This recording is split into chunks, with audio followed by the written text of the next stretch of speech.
Okay, now what these actually are, or what you will be doing, is what is known in the carving arena as relief carving, where you have a full piece, but just one side is basically showing, in other words, has the design and the character in it, in other words, and the back side is not that way. It's the same thing with this one, and it's a form of relief carving that you will be doing. Okay, now before we start, the main ingredient that you're going to be using is a carving knife, okay? I don't know what kind that your instructor is going to be using with you, but let me say this, young men, that the number one rule is to listen to your instructor, who is ever teaching you. If they are, know something about carving, let them show you, let them advance you, and learn from them. But this is a carving knife that I'm using. Now, this little thing I just pulled off of it, this is a safety thing. This is a cover that we use for the little knives to protect not only the blade, but to protect me whenever I pick it up. Okay. Now, what I am wearing on my left hand is what is known as a carving glove. And you can buy these carving gloves. I specifically use this one because I have kind of designed this myself. I took a glove and I designed my own way of doing it, so it would be a lot thinner around the fingers and things like that. But they make carving gloves which are available. You won't be wearing this. I wear this. You'll find out something about this as you get older. This is for my wrist because I'm a lot older than you are. Now, I'm going to show you the 3 basic cuts that we're going to be using. Now, one thing about a carving knife, young men, a carving knife is a very special tool. It has 2 purposes in life. Number one, it can definitely increase your creativity to do wood carving and really bring you some enjoyment in life. Or it can, purpose number 2, it can send you to the hospital or send you to a doctor to have stitches in your hand. It's all in how you use it. Now, I emphasize safety because I know what it is like to be safe. And I have never cut myself real bad over the years as a carver, but that doesn't mean that you can't.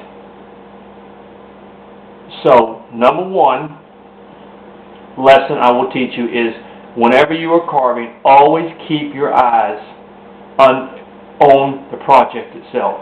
It's when we take our eyes off the project that something happens. So I know you have a lot of boys maybe there and stuff, but pay attention to your carving as you're doing it. And don't take your eyes off of it to control the knife. Okay, now the basic cuts that we're going to be using in making these projects is what I call the stop cut. And that is the cut. And this is a piece of basswood, and we're going to be using basswood. Excuse me. Is the stop cut, which is holding with this thumb the piece of wood like this and coming through. Just, you know how you peel an apple? Well, that's basically the stop cut. Because the knife is sharp. That's why I said the knife is sharp. It does 2 things. It gives you the creativity of that, or sharp, and kids, let me, or young people, young adults as well. If it's sharp enough to cut this wood, it's sharp enough to cut your hand.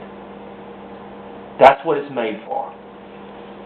So we have what's known, and I think that every instructor should at first let the kids sit there and do these cuts several times. Do them for a while until they kind of become comfortable with them. Okay? Now the next cut we're going to use is called a push cut, where I take the knife and I actually cut away from me. Where I take the knife in my hand like this, okay, with my thumb against this knife, and I take this finger while holding it and I push the blade like this, see?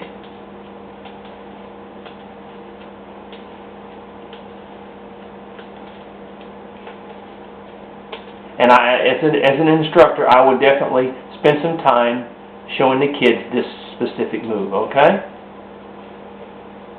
Then you're also going to do what's called a V-cut, where it's like a slice cut, but you take it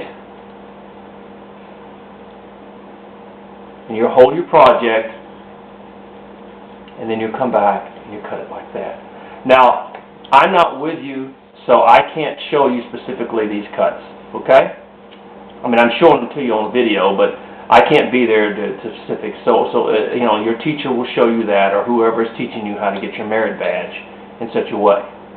Now, let me show you how just using these 3 cuts, we're going to create, and that's what I was trying to tell a lot of people. We're going to create, there's 3 basic cuts that I use. The stop cut, the push cut, and what I call the V cut, and those are all the only 3 cuts that I use. That's it when I'm using a knife. So if you can use those 3 cuts and master those, then anybody can carve, can learn to carve. So we're going to start, and as I go through this, I'm going to show you the different cuts that we make, okay? Alright, number 1, what I like to do at first on a project like this is I drew it out, okay? I like to separate, the first thing I like to do is separate the handle from the blade of the axe, okay? We're going to do the axe, the first one. So, holding the piece in my hand like this, I'm going to take the knife, the edge of the knife, and I'm going to move it to make a little cut inside the piece, okay? Just very easily do that. Alright? And then